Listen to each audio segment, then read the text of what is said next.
Clauses work. When you are filling out a form, you'll see in the bottom row of buttons, one of them is called clauses.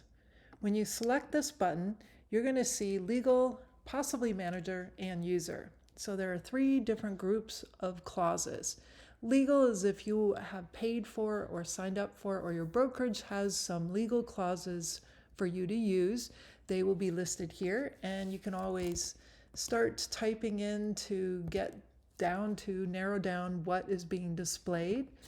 The other thing is you may see that they're really long clauses, and so you can scroll through them and you can click the more or less button. And then there's the manager specific ones. So your manager may not fill out any specific clauses for you to use. So this tab may not exist for you. And so this is only if the manager sets something up for you. And then your own user clauses that you set up inside your account will display here as well. If you wanted to use one of these things, you can highlight, copy, and then close this and paste it into position.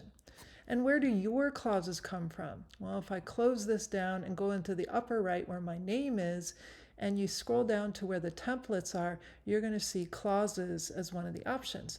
And in here, you'll see that there's a list of your clauses if you've set any up, and you can always edit or delete them. And then you can also add a brand new clause that will show up for you in the clauses section.